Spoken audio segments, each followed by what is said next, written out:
And so I'm really excited to welcome two of our biggest culture carriers to talk about community. Mariah Barber and Oscar Pedrosa are definitely wonderful members of our community who are going to guide us through today. So Mariah and Oscar, over to you.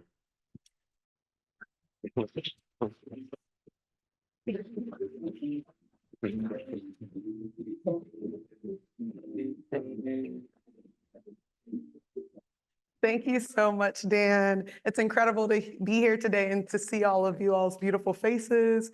And we're doing what Halcyon does best, bring all these change makers together and reimagining what's possible in the world. My name is Mariah Barber, and I'm founder and CEO of Invisible Strengths. We're an HR tech platform that helps people with disabilities find inclusive work environments. And at Invisible Strengths, we focus on public health and equity, and really centering, making sure the workforce is inclusive and accessible.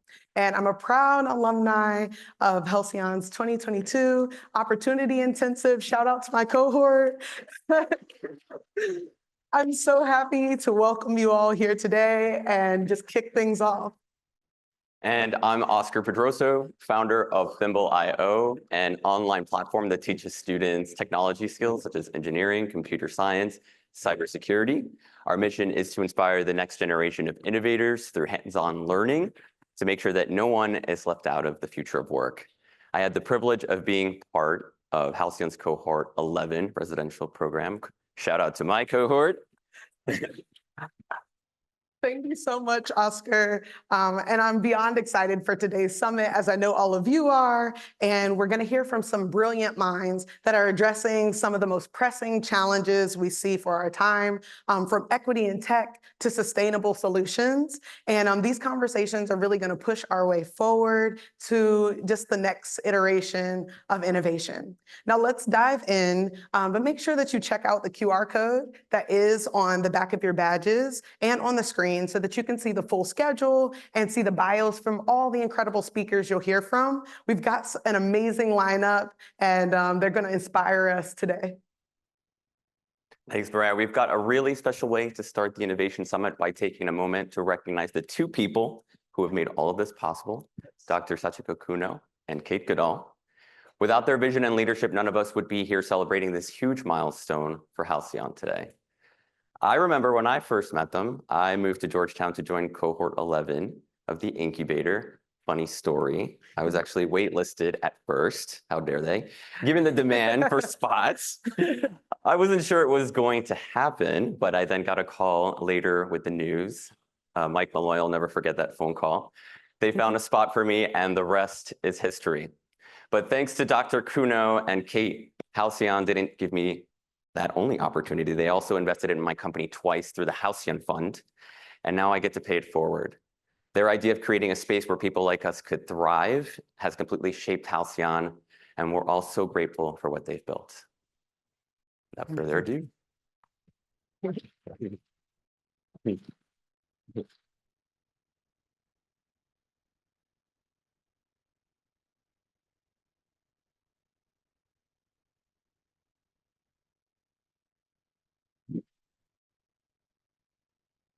Good morning. I'm Alex Orfinger. I'm the publisher of the Washington Business Journal, and it's a real privilege for me to be here today with Dr. Kuno and Kate Goodall. Dr. Kuno, Kate, your contributions have transformed thousands of lives and have set a new standard for what it means to support impact-driven entrepreneurs. So let's be together and reflect a little bit on some of the key moments and future aspirations that have shaped your journey. Dr. Kuno. Okay, yeah. Thank you so much. Thank you so much, everyone, and congratulations on the 10th anniversary. And it is amazing to be here and to look back 10 years. So I came to the United States and almost 28 years ago and to establish biotech company in Bethesda, Maryland. So we started here from two of us and in the small condo and in Bethesda. So this is an amazing journey for me, and being as a female CEO, founding female CEO, to create a company and to do the development of the clinical trials and to get approval for the pharmaceutical. So I think that's the 2020 And when I had a chance to step down from the everyday business, I was thinking, what would be my role for the future and the next 10 years or so. So I came down to Georgetown looking for some place, and so that I could start something. So Halcyon came to me as a house. So that house itself inspired me. So that around those days, I was feeling that why I am very much inspired or intuited by sharing time and space with other people, and especially in the unusual place. So Halcyon should be something like that, I saw. So I started to think about how to use, and I met Kate next year. So I think Kate came to me and with a great idea and to create incubator for the social entrepreneur. So that is the moment we started to think about the Halcyon. And that was an extraordinary moment when you were, as a successful entrepreneur, you decided to start this. Yeah, I think that's in addition to that, I really would like to return what I have experienced here, and so that for the next generation people. So that's why I'm thinking more thinking to create some new momentum, and that could be differentiated from others, but that would be the great impact to the DC area or United States or even more in the world. So when you look back 10 years ago and you think and you dream about what it would have been 10 years forward? Oh, that is much more than we thought, because when we started from two of us, so I think that is, we thought that would be the great idea, and that could be the creating something. But what I'm seeing now, that 10 years later, that's much more than I saw. So that's great. And so that is thanks to Kate and her team and everyone who has been involved, and the pro bono service company and many people. And Dan is one of those. And so I think that everyone can be involved and contributed to create this wonderful momentum for the Halcyon. So, Kate, let's now turn to you a little bit, and maybe when you joined Halcyon, tell us a little bit about what your initial expectations were at that moment 10 years ago. I didn't necessarily have any expectations. When you meet Dr. Kuno, all the expectations go out the window. But I think what my pleasure and privilege has been is working with Dr. Kuno and the whole Halcyon team and the much broader community without whom this could not be possible at all. Because Halcyon is a house, but it's really like a family, right? It's all the people who make it go, and that has been so rewarding. It has also been amazing to work with Dr. Kuno because as co-founders, we both pitched in, but she already had built a business. So she had the benefit of understanding all of the cycles and ups and downs. And when we started, there would often be times where I would say, but Dr. Kuno, everyone else is doing that. And she'd say, yeah, no, that's why we should be doing the other thing, right? Or I'd be banging my head against a closed door constantly going, but this is the way we go. And she'd say, look, there's an open window right over there if you just look. So it was this great symbiosis of someone, young and dumb, full of energy, and someone much wiser. But it was also, I think what's been so rewarding and wonderful about it is, does everyone here knows what ESG is, right? You've all heard the term? Yep. When we started in 2014, that word didn't exist in our lexicon. And it's not a word, it's 3 letters. Okay. That abbreviation did not exist. And so we would often be in rooms, the two of us, saying, but business can do good.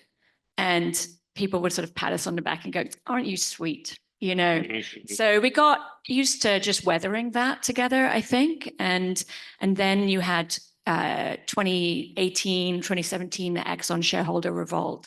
And then you had 2019. Now the Business Roundtable is saying businesses should do more for their stakeholders than just their shareholders. And it's come along. It's caught up with Dr. Kuno's vision. And that has been amazing. And that tells me that, we only have further to go, right? Because ESG is I think, challenged by its use by lawyers and corporations as a compliance and risk checklist rather than a positive impact screen like we all talk about when we think about impact-driven business. I'm rambling now. Yep, I'm going to stop you. So Dr. Kuno, when you look back in the 10 years and tell us, like, when you look back on what was the most challenging moment you had as you were thinking forward to this?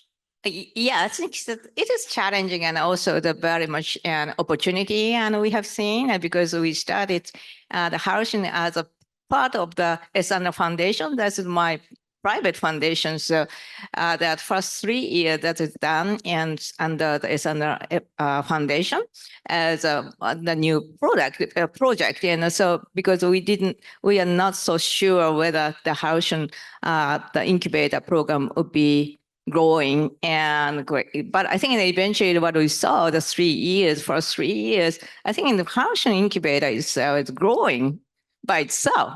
So I thought, yeah, that is the potential and Halcyon has is much bigger than I thought. Yeah, that is much bigger than I could manage under my a small private foundation. So I think that we are starting thinking to spin off the Halcyon incubator as a public foundation so that they could use that potential to be growing as it has. So that is a very important moment for me and to see the strategy or some plan and to seek more and more and potential it has. That might be the over what I can do. But I think that is a great momentum for me and Kate and I rely on Kate, and so who's going to be the first CEO for the spin-off. That's good. So Kate, you mentioned hitting your head against the door a few times. So can you take us back, like what was when you think about your most challenging moment as the founding CEO of this group, like what was it and how did you work your way through that? There are lots of challenging moments, right? This is something that it was wonderful to be leading an incubator full of entrepreneurs as someone trying to start something myself because we really understood each other. One of the hardest things, I'll be honest, is, entrepreneurs by their nature are rule breakers, right? They see things that don't work and they say that should be different. And despite everyone saying you're wrong, they keep going. And if they're successful, they manage to convince a bunch of other people that they're right? That's what it is, raising money, building your team. It's convincing them to see your vision that may be completely different to the way the world currently operates. So they're all rule breakers.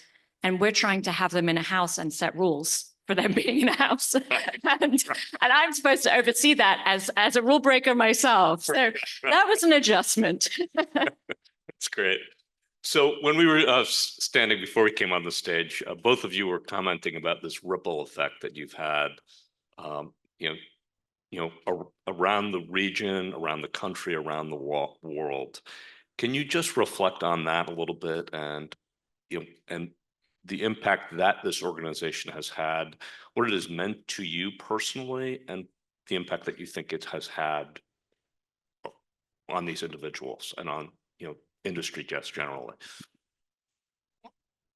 I can go, but then okay. You should so that's a short answer is, I think that impact came to me individually and personally, and also I think that is spreading to the Washington, D.C. area first, and then I think more nationwide, and now they're seeking that more worldwide impact and through the Halcyon House and Halcyon House ecosystem and others. But always what I wanted to see is human-centered. So I think sometimes the venture or I think that new startups and I think that more product-centered or idea-centered, but I thought, and from the beginning, and ecosystem Halcyon could have and create is human-centered, because I know from my experience and here and how difficult for the startup companies founders and trying to be growing, and so that is very lonely sometimes,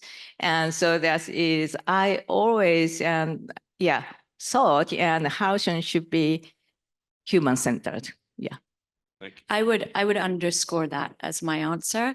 I think the thing that perhaps everyone should understand about Dr. Kuno despite gaining wisdom over her years, she's still managed to stay completely open-hearted, which I think is a magic trick that not a lot of people have. But I also was encouraged by her to always focus on the companies and the entrepreneurs that were coming to us, and to not design something that was top down, right? Because all around us, our whole world is built that way, right? It's ivory towers saying, this is what you must solve, this is how you must solve it.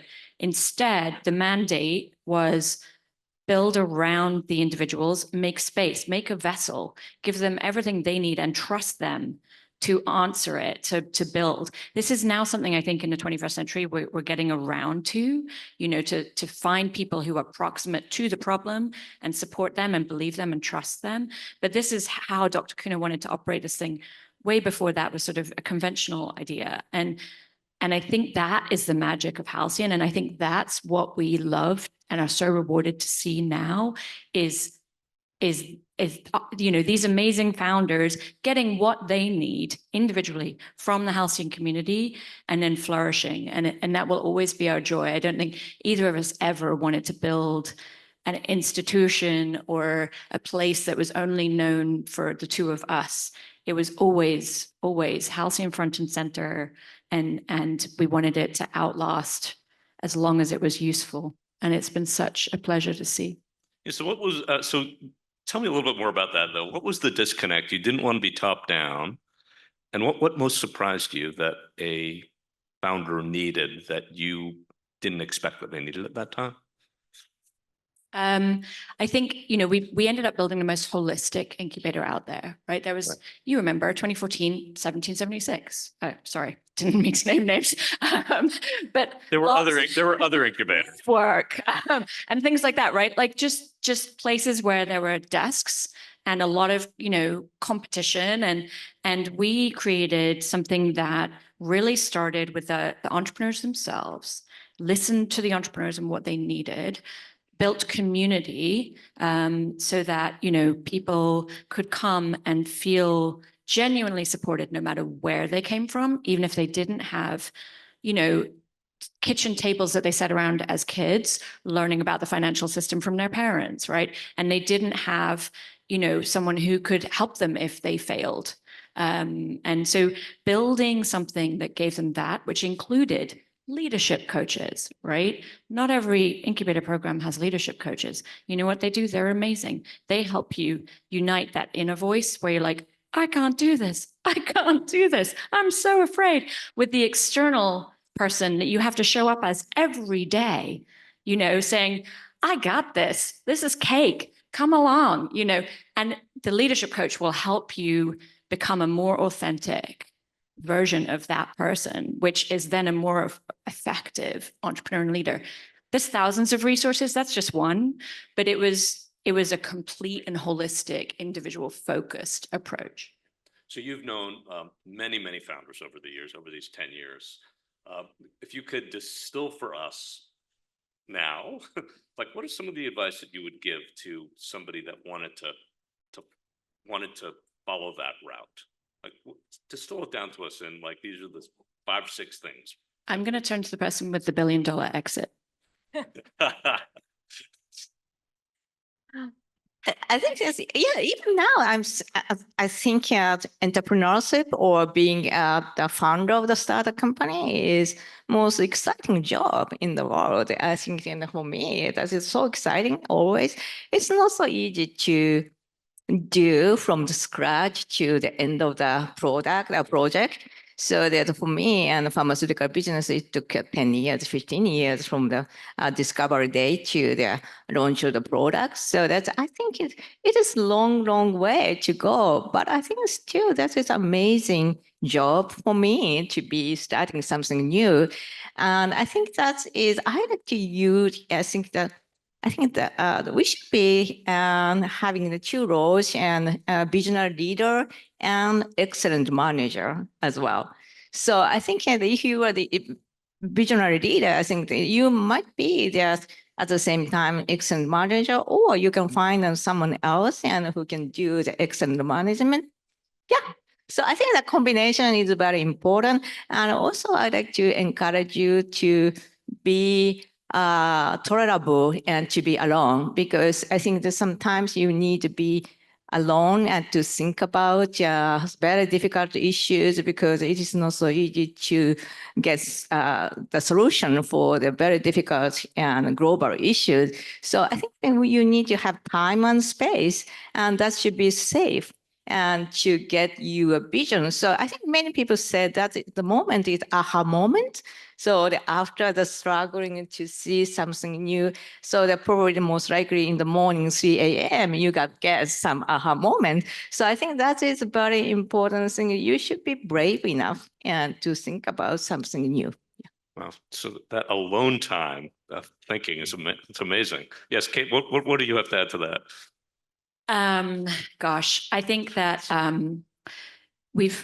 to your point, Alex, we've seen so many people come through, and when you're building something scalable, it is very obvious. You can Google all the advice you need about, how to make sure that you're measuring your KPIs correctly and pushing yourself to hit your goals every quarter, and ensuring you understand your customer up and down and sideways. And all of that is just, you don't even have to go to business school anymore, right? It's on YouTube. I think the thing that people sometimes miss that can really help them exponentially is the softer stuff that, when you're rushing to hit all the KPIs, you just don't have time for. And it is the culture that you're building, and it is the story that you're telling, right? If you think about the things that truly outlast, it's stories, myths, religions, right? What do they base around? They base around these compelling universal themes, and they base around rituals, and they base around values.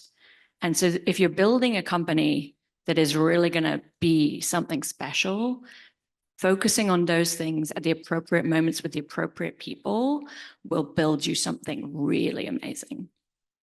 So I want you to imagine that we're here 10 years together. 10 years from now, we're celebrating the 20th anniversary.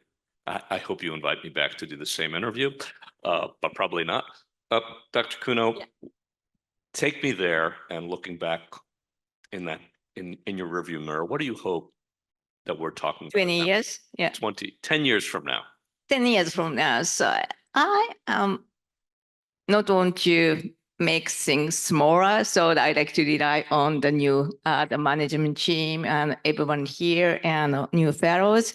But I think you could say that, and I'm hoping to see it everywhere in the world, and Halcyon alumni people, or I think in many countries, and they can share what Halcyon I think concept or ecosystem or ethos and Halcyon has, so that we can get together and to think about how to make the world better.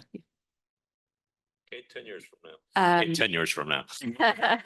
I actually stepped down and handed it off to the team that I think can do this for the next 10 years. And I think Dr. Kuno and I and all of the board have immense faith in Halcyon's current team to define the next 10 years. And I would not be true to everything I've said on this panel if I didn't believe that. Dr. Kuno, Kate, thank you so much. Thank you for everything that you've done for Halcyon for these last 10 years. And thank you for joining us today. Thank you.